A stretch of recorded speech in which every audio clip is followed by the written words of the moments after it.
Thank you all for being here. Howard Glazer, State Director of Operations, who's been running the emergency operation. We'll have some opening comments. Mr. Glazer. We're joined this afternoon by Ben Lawsky, who is the Superintendent for the Department of Financial Services, and Darrell Towns, the Commissioner of Homes and Community Renewal. Today, we are watching very carefully the storm disturbance that's coming up the coast. It looks to be a significant coastal storm. This afternoon we spoke with the National Weather Service, got a detailed briefing on this, and their confidence is increasing that we will have a storm that creates several problems for New York and the region. First is that cold rain will be ahead of this storm, ahead of the wind part of this storm, in already difficult conditions on the ground. So trees that have already been damaged are more likely to be falling in wet soil. This is going to have an impact on recovery, the overall storm will, and an impact on trees and additional power outages.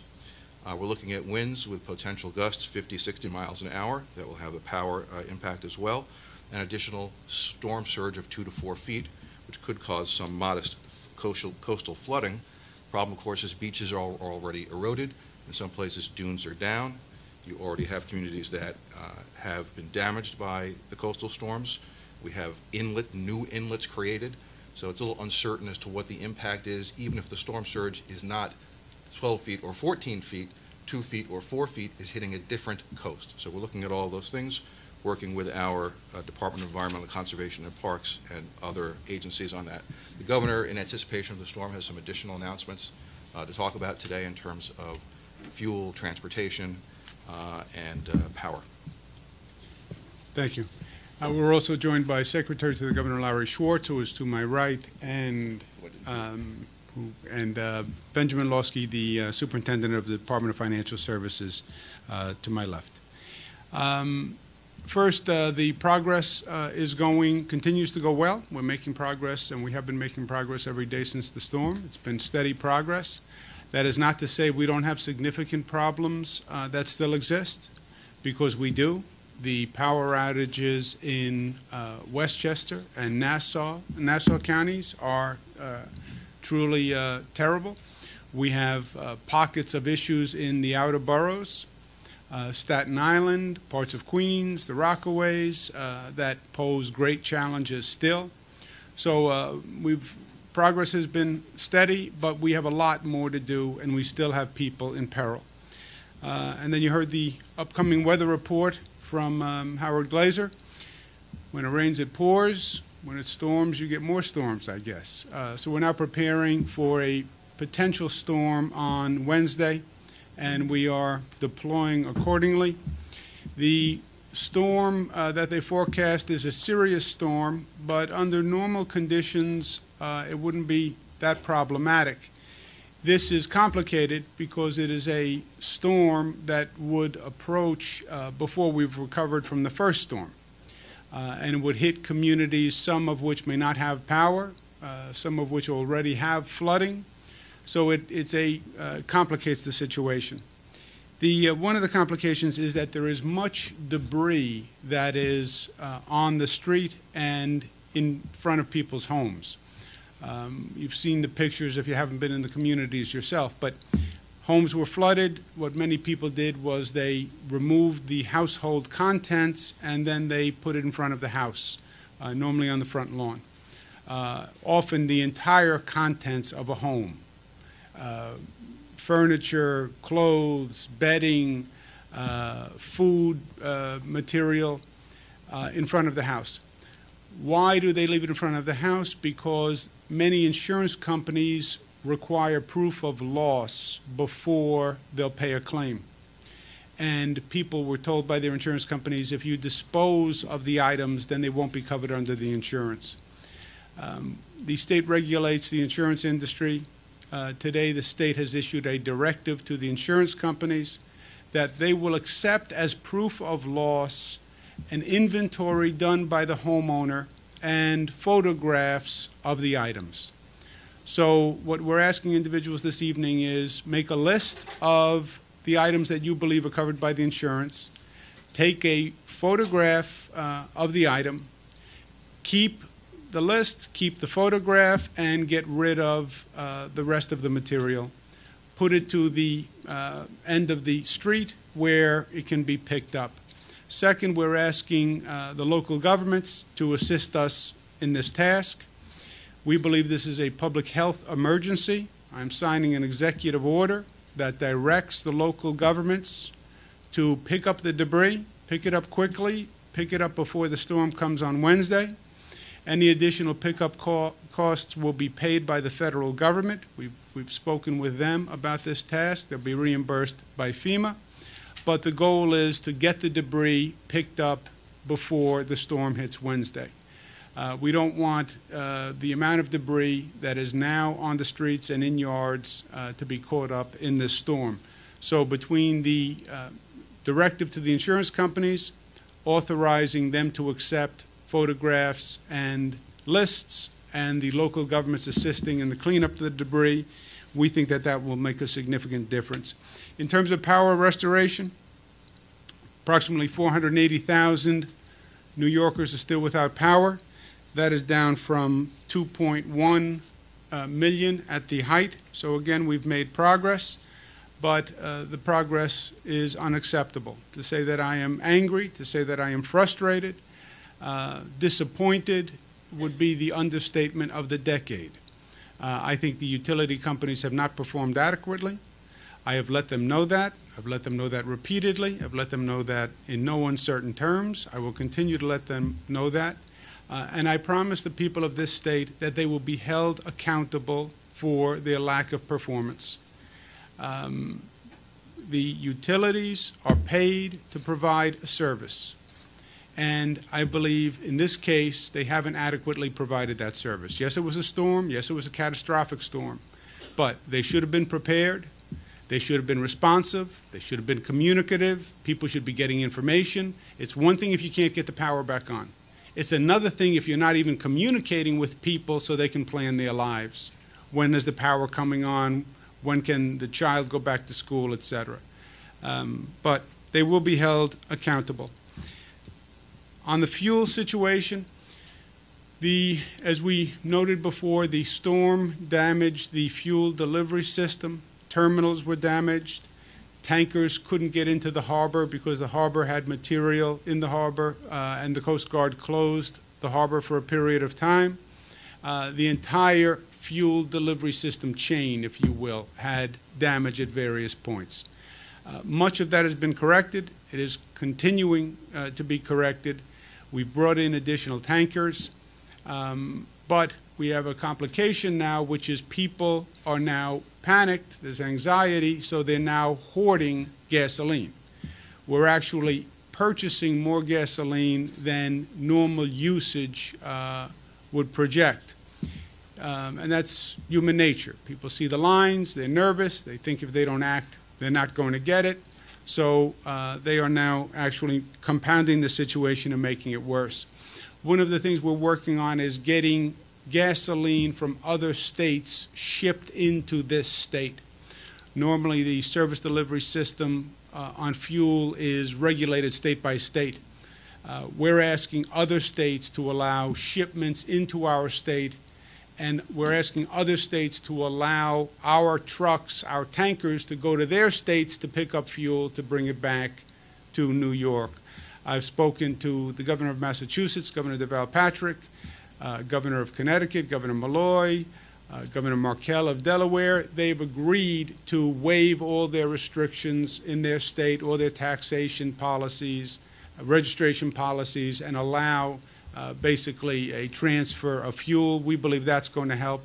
I spoke with President Obama this afternoon on a call and asked him to facilitate the other states agreeing to allow cross-transfer of fuel, and the President said he would do that. So I think that holds serious potential to bring more fuel into the state right away. It's a situation that we are monitoring daily, but it is a situation that is going to require patience. The hoarding is only going to compound the situation and make it worse. Tomorrow is Election Day, as we know. There are complications on Election Day because you have people who are displaced, you have people who are in shelters, you have people who are staying at friends' house, people who are staying at family's house, and it's often a far distance from their residence and a far distance from their original polling place. We want everyone to vote.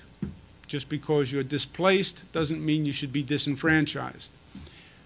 I'm signing an executive order today that will allow affidavit voting, where you can go to any polling place. If you're displaced, go to any polling place, sign an affidavit, and you can vote in that polling place. Normally, you have to vote in the polling place that is assigned to you.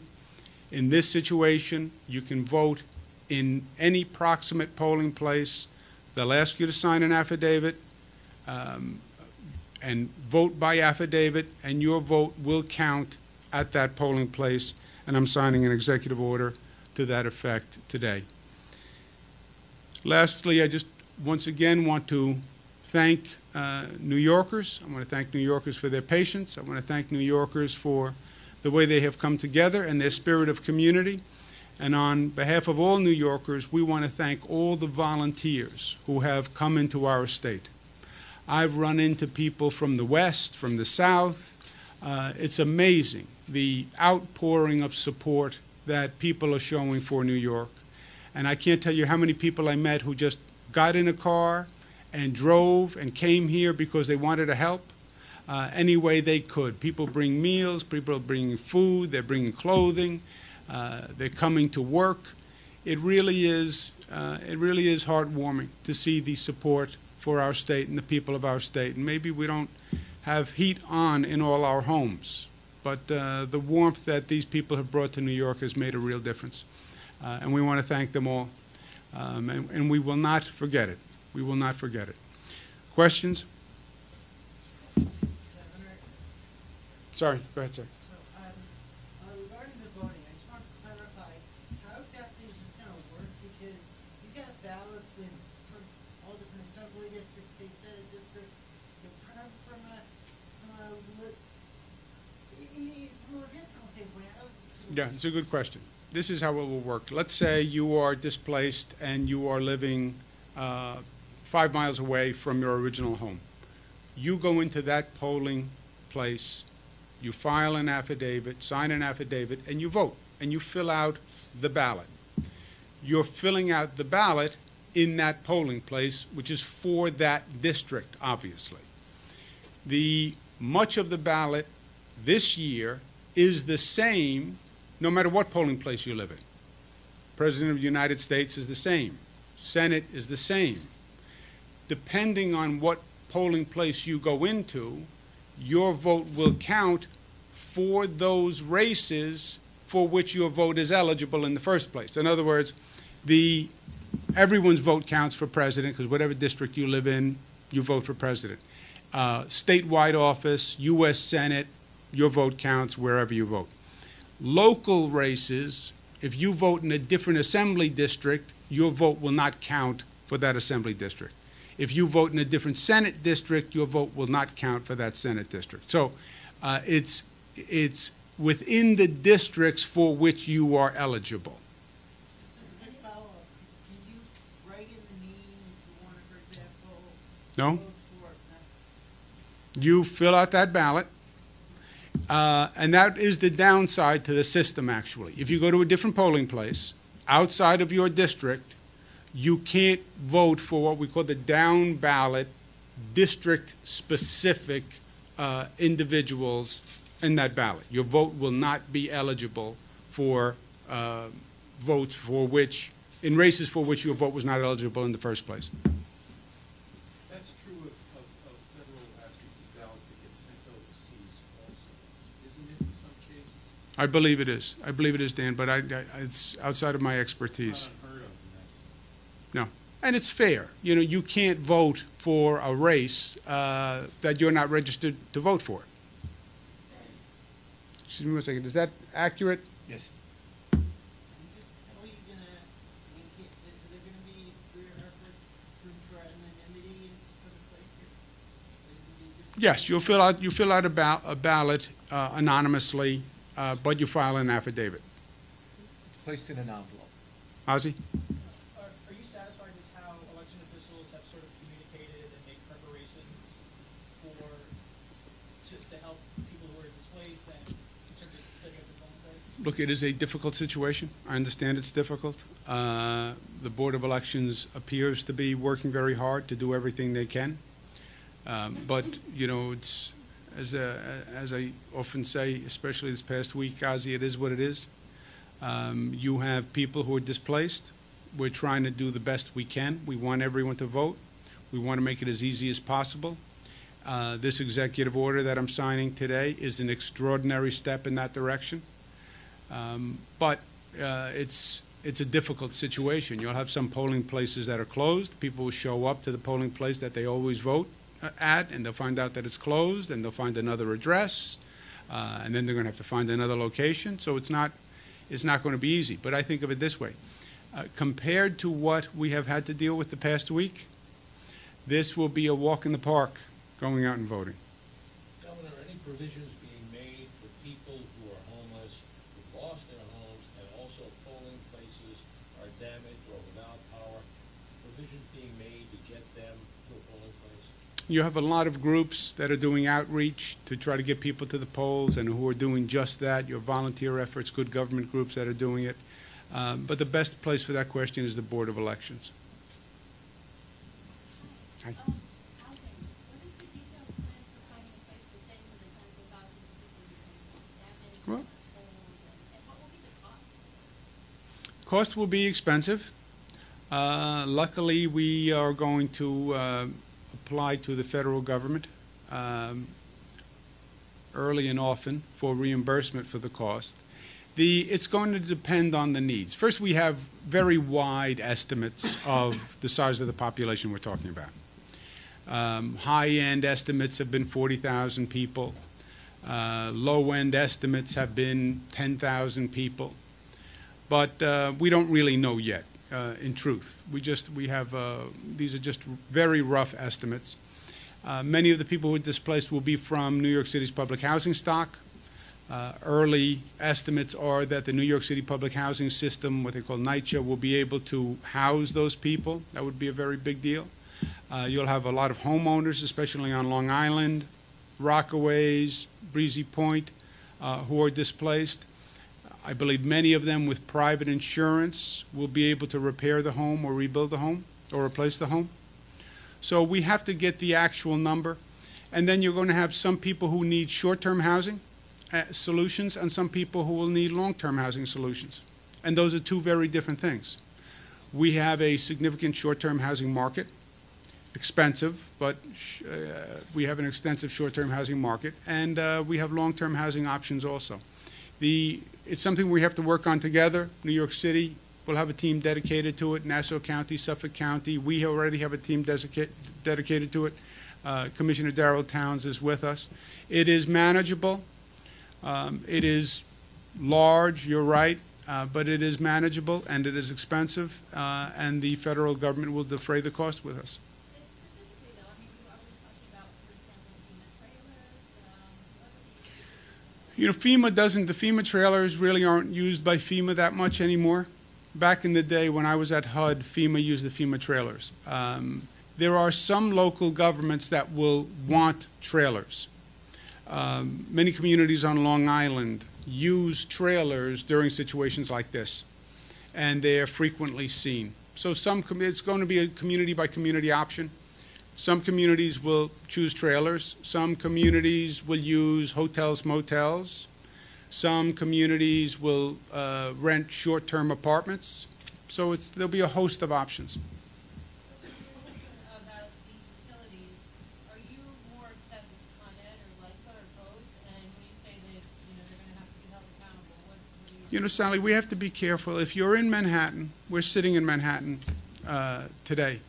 Manhattan, you walk around Manhattan and it seems like the storm has passed and everything is just about fine. I mean, you have to look very carefully to find remnants of the storm.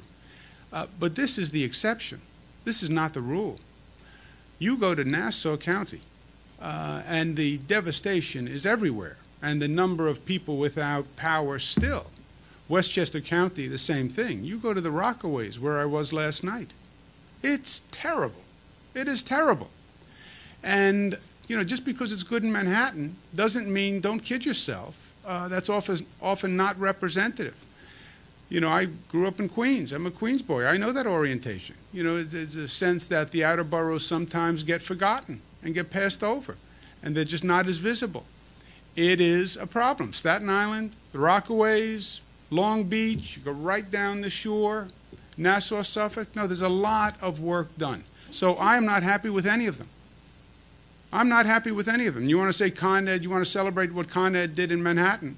I want to complain of what Con Ed hasn't done in Westchester and hasn't done in the outer boroughs.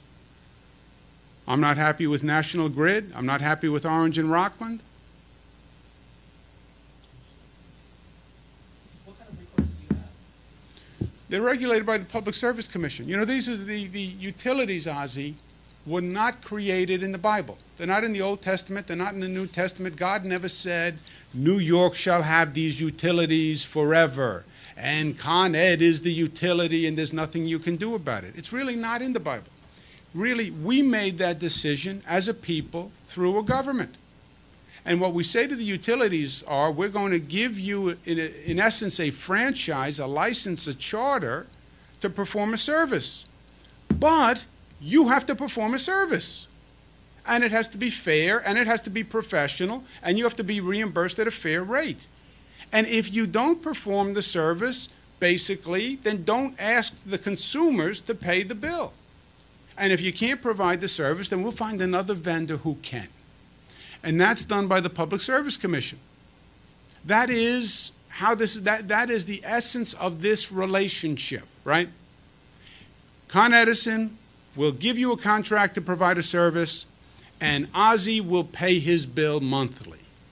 It has to be a fair bill, but Ozzie will pay the bill monthly, and you provide the service to Ozzie. And if you don't, we regulate it, and if you don't, then we will find someone else to provide that service who can. And I believe handling one of these situations is part of the service. The service is not when the sun is shining and everything is perfect, do the lights work? Yes. When the sun is shining and everything is perfect, the lights work. That's not the service. The test of the service is, were you prepared for the storm? Did you have a backup plan?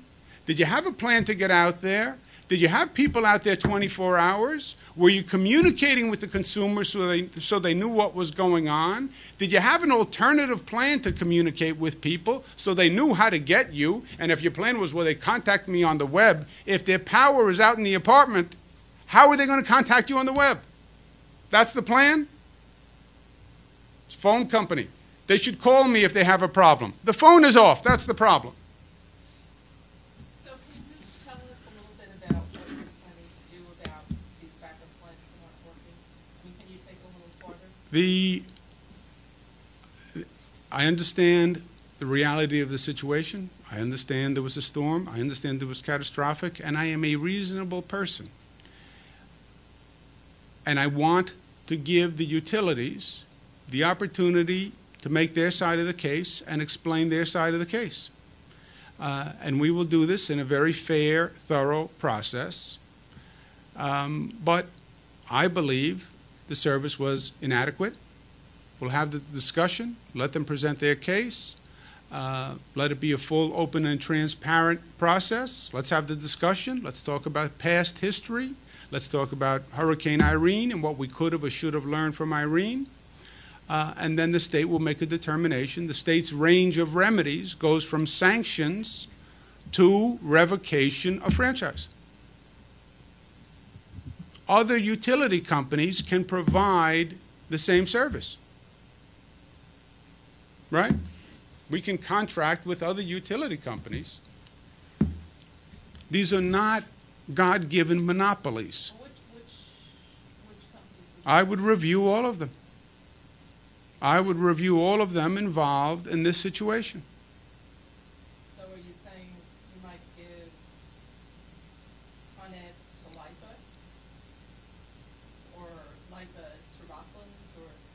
let's, before we, How does that work? before we get to who we bring in, let's make the decision that we want somebody out, right? But that is a process that we will take very seriously. Laura? You've had to issue a number of executive orders waiving state regulations or asking the federal government to waive federal regulations temporarily in order to facilitate aid for people. Does that make you wonder about, is the state overregulated? Would you consider permanently suspending some of those regulations, or could you? Are there too many regulations for the easy transmission of aid to people who need it in times like this? You know, Laura, what happens is, it's a good question. There's a balance. Many of the regulations are good ideas, and there's sort of, if you have the time, this would be good to do if you're doing this. This would be a good safeguard. This would be a good check. This would be a good caveat. This would be a good nuance if you had the time. What we're saying in this situation, the need is immediate, and you don't really have the time to go through a thorough process or a total process with all due diligence. So they are waivers for expediency's sake, literally. But in the normal course of business, would I recommend these waivers? No. We did the same thing during Hurricane Irene. You know, we waived many environmental regulations on rebuilding the streams and taking debris out of streams and et cetera. They were right for the moment, but they were not right long-term policy. How long before gasoline actually starts hitting the pumps across the city? It is starting to hit the pumps today. The question is at what point, really two questions. At what point does the volume go back to normal? No one can give us a good answer on that question because there are a lot of variables, one of which is, do you have any supplementary supply? And what we're working on today is a supplement to the normal supply line. Let's get trucks and tankers from outside our state to come in. That would be the first question. And the second question is, do people stop hoarding? Or does the hoarding get worse? Because that is a new intervening fact, which is a major problem for us. How about limits on how much people can drop from the pumps? An option that we consider, one of the options we consider every day is exactly that, a limit on how many gallons you can purchase. Another possibility is odd, even days. We've done that before in this state. So there are a number of options you can consider. We don't think we need, we haven't had to exercise any of them yet, but, you know, we'll see what happens. One more, Ken.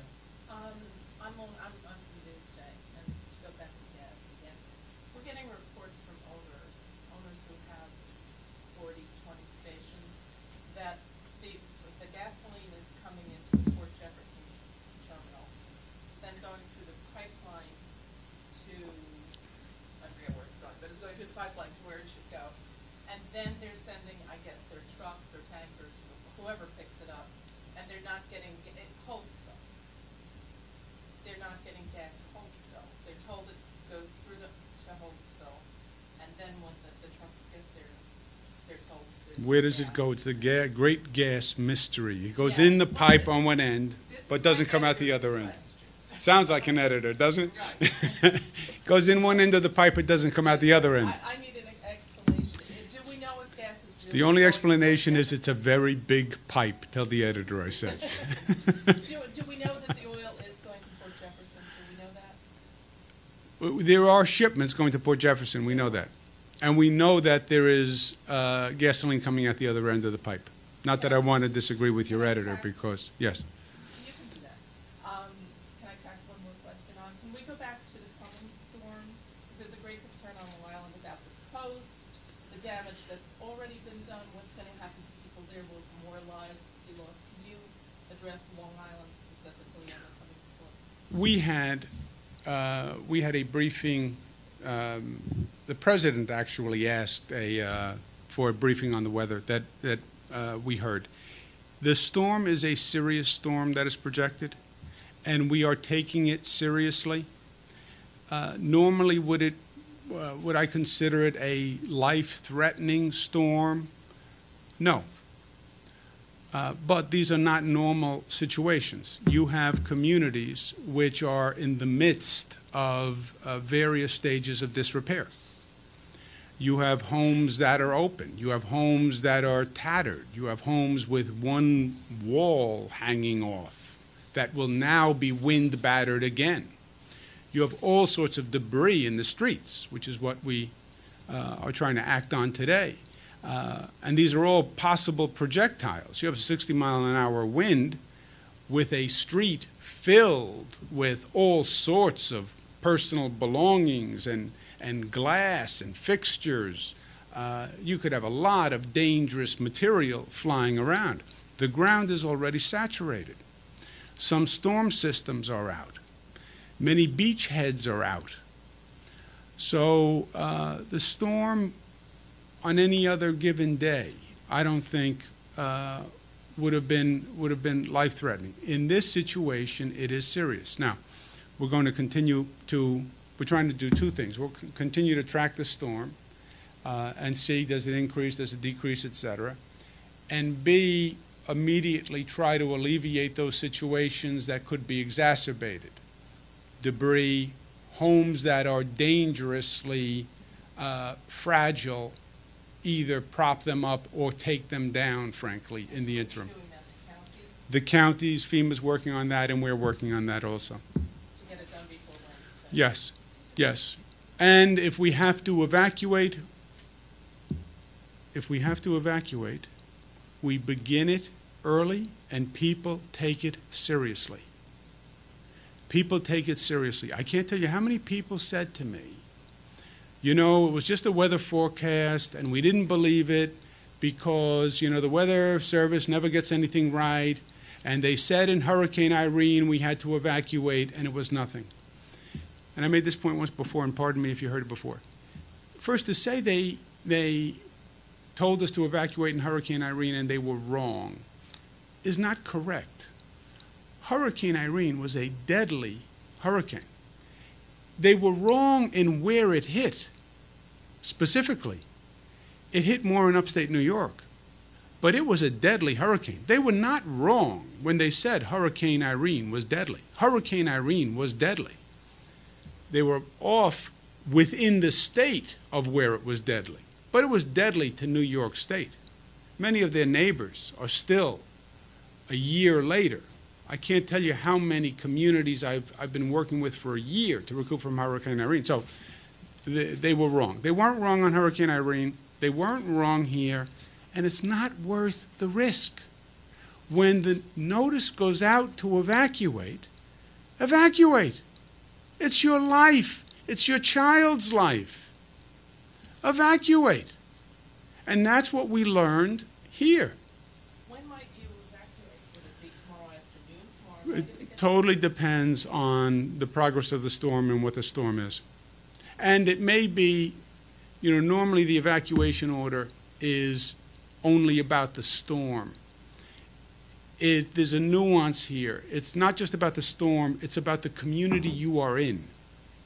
So if you are already in a community that has sustained great damage, that has debris, that has homes that are fragile, that has a storm system or a beachhead that has been destroyed, you know, they're going to be, in some ways, it's a variable determination here that we're going to be working with the county officials. The really damaged, I would argue, if I'm a county official, the really damaged communities have a lower threshold, if you will, to sustain damage from this storm and should have a lower threshold for evacuation. But that's something we're going to be watching. Sally? Then we gotta go. You mentioned that you were in the Rockaway. He's in a rush. He has a date, Josh, 6 o'clock. I won't make him late. When you said you were in the Rockaways, you must have seen these huge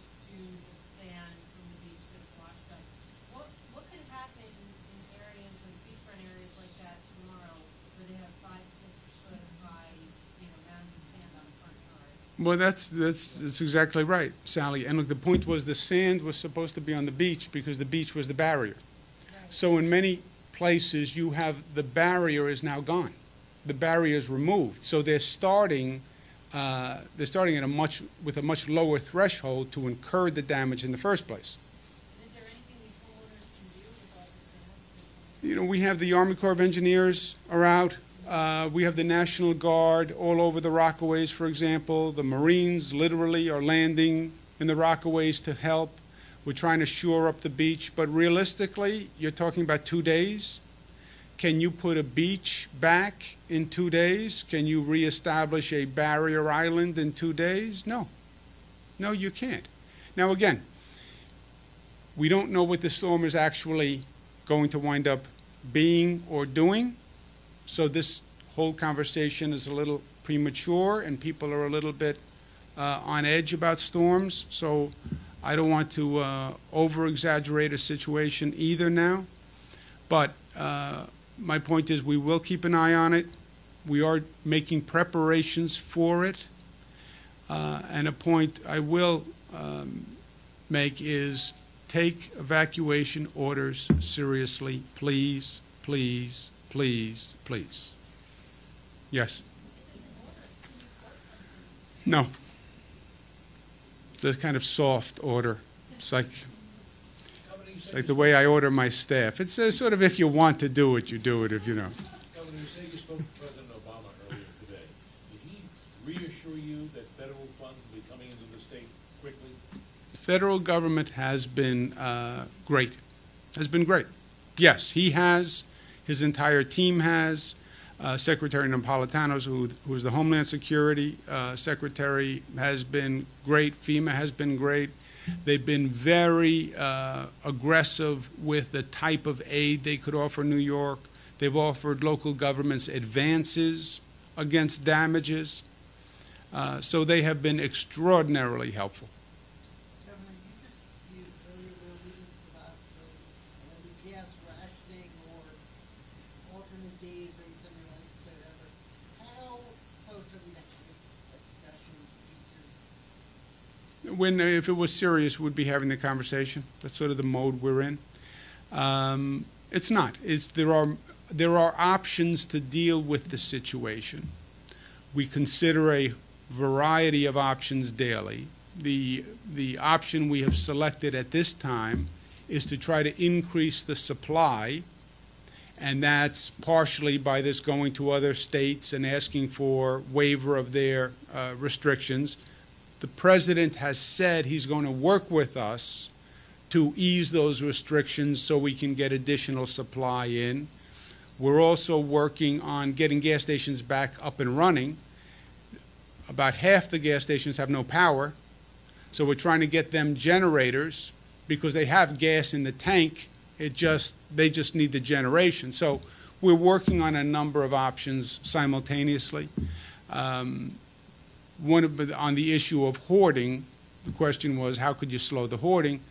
The rationing of gallons or odd even are devices more than anything to manage the hoarding, just reducing the number of people who are going on the line. Could you just quickly name the states where you're trying to get gas from? Massachusetts, Connecticut? States I've spoken with personally, Governor Deval Patrick, Massachusetts, Governor Malloy, Connecticut, Governor Markell, Delaware. They have all agreed. The way it works is every state registers the tankers in its state and taxes the tankers that transfer the fuel or transport fuel. So the New York tankers aren't registered in Massachusetts, and the Massachusetts tankers aren't registered in New York. So you're really reliant on your own state system. And our state system is not up to capacity. Massachusetts is, Connecticut is. Common sense would say send the truck to Massachusetts. Common sense runs into government bureaucracy. Welcome. And how do you make it actually work?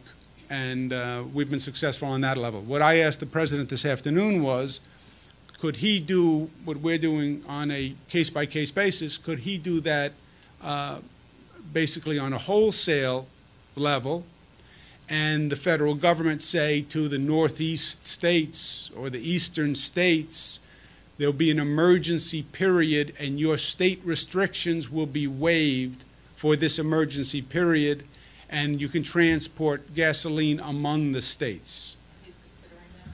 Yes, he said he would work with us on it today. And then no taxes will be paid, is that correct? The no taxes to those states for the tanker. The states tax not just gasoline at the pump, they also tax the tanker, or they charge the tanker a fee. It's basically a tax. They charge each truck a fee, and that fee would be waived To the tank? to the tanker. In terms of insurance companies, are you hearing anything about concern that they have with the ability to cover the fees or whatever costs might be incurred by this storm? Not a peep, not a peep, but let me ask the superintendent. Have you heard anything, Ben? No, I think they're well-capitalized companies. We regulate them to make sure they're well-capitalized, and I think they can handle this. Okay. Thank you all very much for being here. Thank you.